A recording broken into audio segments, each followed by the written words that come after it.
Ano. Aqui quem fala é a professora Maiara e a nossa aula de hoje vai ser referente ao capítulo 5 do livro de vocês, que é a Primeira Guerra Mundial. Para vocês acompanharem comigo aí no livro de vocês, é a partir da página 76 até a página 81, certo? Bom, gente, aquele nosso recadinho de sempre, certo? Nós ainda temos que continuar tendo cuidado, a pandemia não acabou, né? Então, temos que continuar utilizando máscaras, higienizando as nossas mãos, higienizando os objetos, tendo cuidado, evitar estar em locais fechados com aglomerações, né?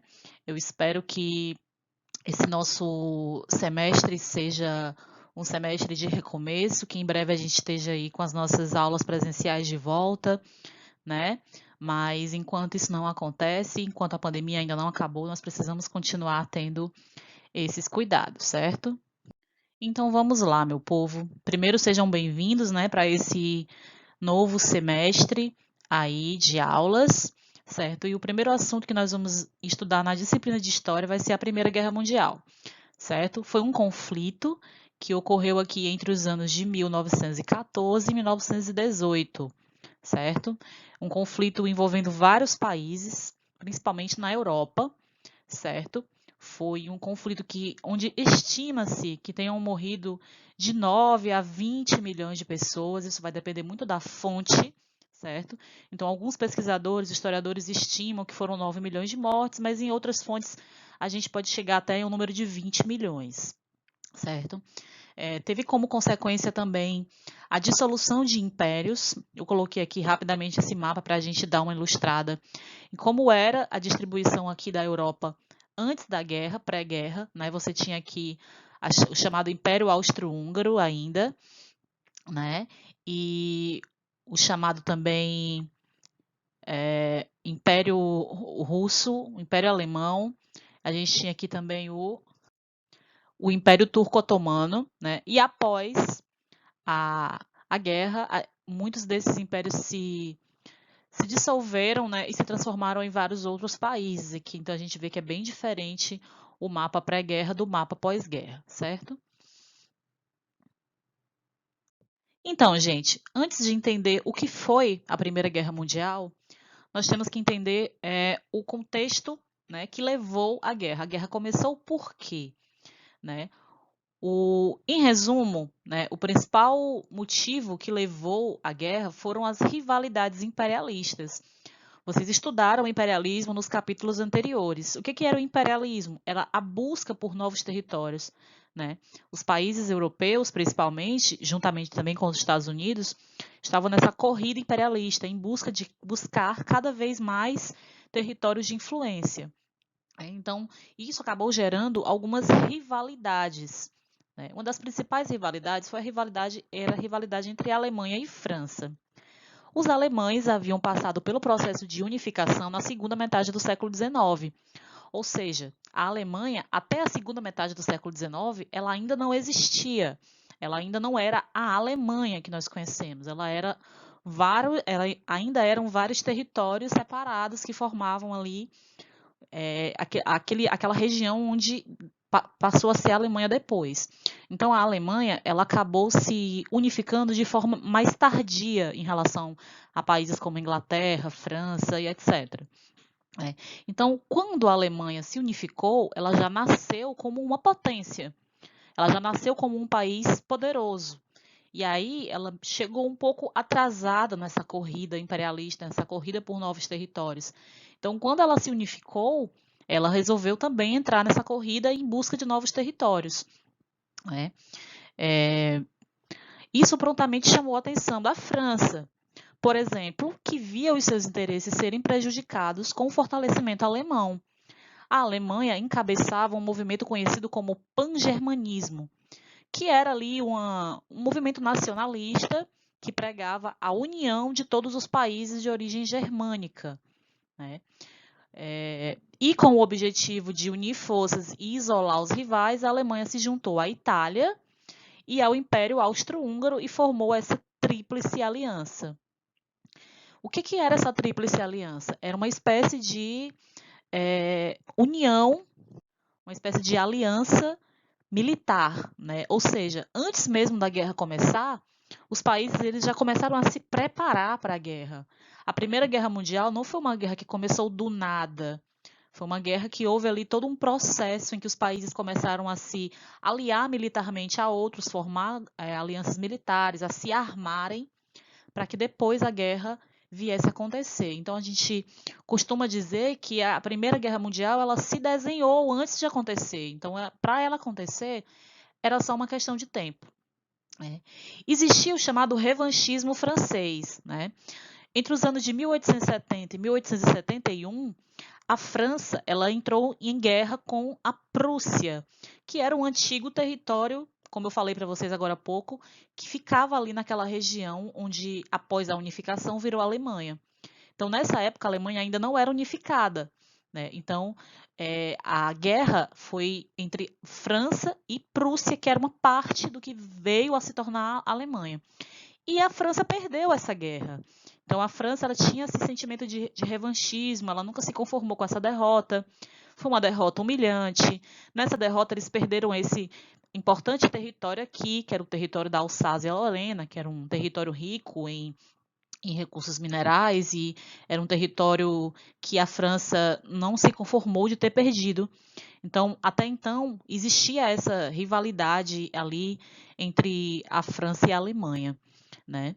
Já a Grã-Bretanha, que é a Inglaterra, ela também né, se preocupava com esse crescimento militar da Alemanha, até porque a Grã-Bretanha ela formava o maior império colonial da época e ela não estava disposta a dividir esse império com ninguém. Então, ela também se aliou à França e depois à Rússia e formaram a chamada Tríplice Entente. Então, aqui, antes mesmo da guerra começar, nós já tínhamos alianças militares formadas. Nós já tínhamos aqui os dois lados da guerra. Então, a Primeira Guerra Mundial, ela foi basicamente tríplice aliança contra a tríplice entente.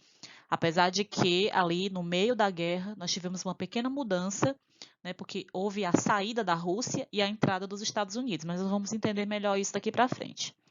Bom, gente, esses acordos militares, eles incluíam cláusulas secretas de cooperação militar, ou seja, se eu sou um país da Tríplice Entente e algum país ataca militarmente, bombardeia o meu país, automaticamente eu vou bombardear esse país para defender o meu colega de aliança. Entendeu?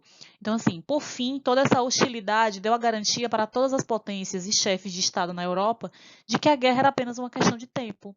E por essa razão, as nações europeias iniciaram uma corrida armamentista, que era o quê? Que era o investimento em armas, em comprar armamentos, em se armar, a chamada paz armada. Sabe? É aquele argumento que as pessoas utilizam, por exemplo, para defender o porte de arma, que se eu tenho uma arma, ninguém vai me atacar porque eu tenho uma arma. Né? Então, os países utilizavam essa lógica né, para, digamos assim, ninguém me atacar, então eu vou comprar várias armas, porque assim eu vou garantir essa paz, né? Essa paz, bem entre aspas, a paz armada. Certo? Então, assim, gente, todo o desenho da guerra já estava formado. Faltava um motivo, faltava ali como é que eu vou dizer, um empurrãozinho, a gota d'água que iria oficialmente iniciar o conflito, certo? E essa gota d'água veio, né, lá na Sérvia. A Sérvia era uma nação eslava, uma nação de origem eslava, né, independente. Ela lutava para libertar os territórios habitados pelos eslavos na região dos Balcãs, a fim de formar a Grande Sérvia. Ou seja, a Sérvia, né, ela era inimiga, né, dos países que dominavam ali os países da região dos Balcãs, né? E uma parte dos eslavos estava sob o domínio do Império Austro-Húngaro. E o Império Austro-Húngaro era aliado militarmente à Alemanha. E outra sob o controle do Império Turco. Para enfrentar austríacos e turcos, a Sérvia, então, buscou a ajuda da Rússia, que na época defendia o pan-eslavismo, que era a união entre os países né, de origem eslava. Então, vamos lá. Bom, gente, e aí foi nessa região dos Balcãs que ocorreu esse estopim, esse, digamos, empurrãozinho que faltava para a guerra começar? Lembrando, gente, a guerra ela não aconteceu por causa disso. Como a gente viu agora há pouco, todo o desenho da guerra já estava formado, já existiam alianças militares, os países já estavam se armando. Na verdade, esse assassinato ele foi mais um empurrãozinho mesmo. Foi o motivo que faltava para eles iniciarem a guerra, que provavelmente iria começar de qualquer jeito. Né? No dia 28 de junho de 1914, o arquiduque Francisco Ferdinando, que ele era o herdeiro do trono austro-húngaro, né, ele foi assassinado, né, pelo estudante Gravilo Princi. O Império Austro-Húngaro imediatamente responsabilizou o governo sérvio pelo atentado e declarou guerra à Sérvia. Né? E como existiam essas alianças militares, né, isso mexeu com vários outros países, porque tanto a Sérvia quanto o Império Austro-Húngaro estavam nessas alianças militares. Né? Essa crise política ficou conhecida como Crise de Julho. E como não houve saída diplomática para essa crise de julho, não conseguiram resolver diplomaticamente, a consequência final foram as declarações de guerra acontecendo uma atrás da outra, em cadeia. Em 29 de julho, a Áustria declarou guerra à Sérvia. No dia 30, os russos, que estavam defendendo a Sérvia, declararam guerra aos alemães e austríacos. E, em 1º de agosto, a Alemanha declarou guerra à Rússia. No dia 3, declarou guerra à França. No dia 4, o Reino Unido declarou guerra à Alemanha. E assim, todo mundo declarou guerra contra todo mundo. E era o início da Primeira Guerra Mundial. Lembrando que vocês também podem ouvir falar da Primeira Guerra Mundial com o nome de A Grande Guerra. Até porque, até pouco tempo, até antes da Segunda Guerra, ela era conhecida como a Grande Guerra, porque ninguém sabia que ia ter a Segunda, né? Então ela só passou a ser chamada de Primeira Guerra quando aconteceu a Segunda.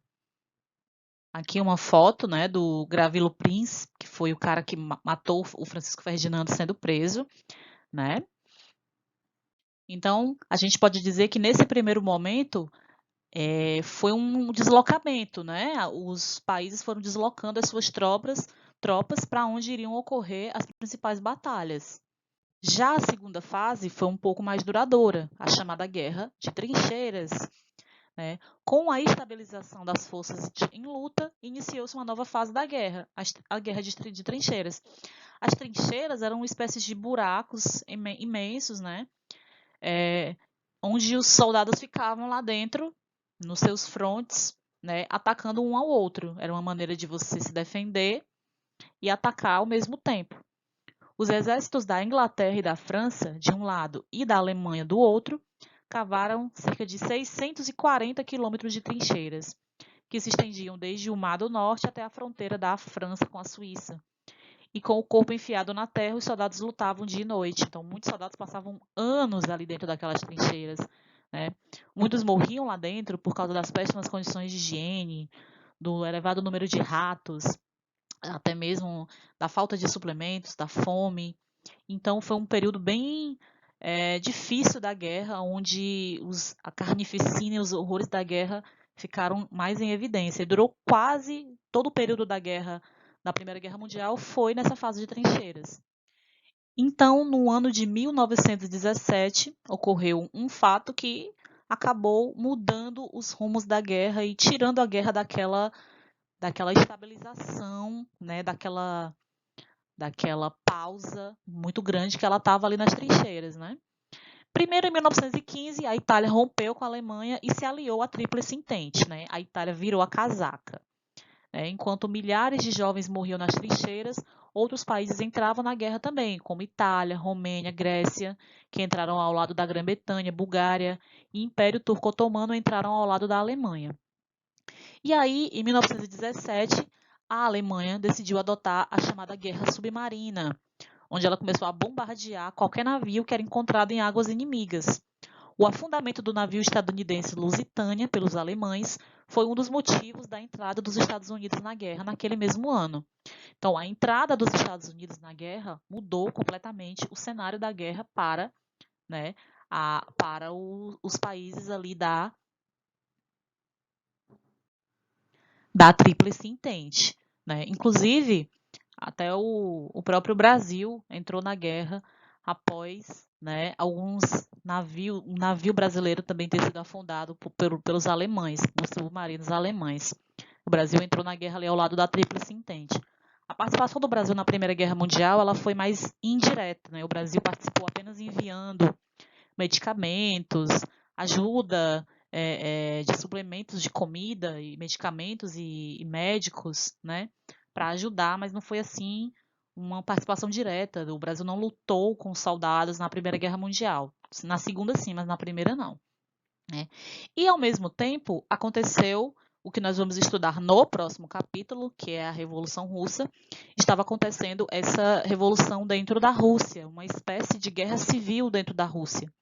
Então, liderados por Vladimir Lenin, né, a Rússia ela se retirou da guerra, ela assinou um tratado de paz e resolveu sair da guerra porque ela precisava resolver os seus assuntos internos primeiro. Né? As coisas estavam bem complicadas lá, então, além de administrar a sua própria guerra civil, ela ainda estava tendo que lutar em uma guerra mundial, então não estava dando para conciliar as duas coisas. Então, a Rússia saiu da guerra. Em 1917, a Rússia sai da guerra, entra os Estados Unidos e a guerra muda completamente, né, de figura. E é aí onde vem a chamada terceira fase da guerra, que é a chamada uma nova guerra de movimento. No início de 1918, depois de selar a paz com os russos, os alemães se deslocaram para a frente ocidental. Né? Como agora eles não estavam mais em guerra com a Rússia, porque a Rússia havia saído da guerra, eles foram para a frente ocidental, que era para a batalha que estava tendo lá na Alemanha, né? Ali na Alemanha não, perdão, na França. Lançaram uma forte ofensiva apoiada pela aviação e pela artilharia pesada. Recomeçava então a guerra de movimento. Porém, os países da Tríplice Entente conseguiram reagir e, se valendo de aviões e tanques mais eficientes, vindos dos Estados Unidos, né, eles conseguiram vencer as forças alemãs na Segunda Batalha de Marne. E o passo seguinte seria invadir o território alemão. E nesse meio tempo, aconteceu, né, dentro da própria Alemanha, uma rebelião popular que tirou do poder o imperador Guilherme II, obrigou ele a renunciar, e o novo governo, que era uma república, assinou a sua rendição. Então, em 1918, a Alemanha se rendeu. Então, assim, não chegou a haver ali uma derrota propriamente dita, uma derrota final. A Alemanha ela se rendeu antes disso, certo? E esse fato ele foi decisivo, nós vamos ver mais lá na frente, para que viesse a acontecer a Segunda Guerra Mundial, porque isso deu força a alguns movimentos nacionalistas que buscavam a revanche, que diziam que a Alemanha havia sido humilhada e injustiçada na guerra, e isso alimentou governos totalitários que vieram depois e levaram à Segunda Guerra Mundial. Então, gente, no mais é isso. Qualquer dúvida, você consulta o seu professor, né? Você lê o livro e espero que tenha dado para vocês compreenderem, né? Principalmente o fato de que a Primeira Guerra Mundial ela não aconteceu do nada, ela foi uma guerra que foi se desenhando ao longo dos anos até que viesse a acontecer, que o principal motivo da guerra foi disputas imperialistas, os países querendo um mandar mais do que o outro, um querendo dominar mais territórios do que o outro. E que, primeiro, a guerra, os soldados, as tropas foram se locomovendo para as suas frentes, aí depois se estabilizou com as guerras de trincheiras, e após a entrada dos Estados Unidos, a Tríplice Entente conseguiu, né, virar o curso da guerra, e depois ocorreu a batalha, a rendição da Alemanha, que fez com que a Alemanha se rendesse e a guerra chegasse ao fim com a vitória da Tríplice Entente. Na próxima aula, nós veremos as consequências do fim da Primeira Guerra Mundial, mas como eu já tinha falado no início da aula, foram mais de 9 a 20 milhões de mortes, né? Foi um saldo bem trágico, né? E, enfim, até a próxima aula e espero que vocês tenham compreendido o conteúdo.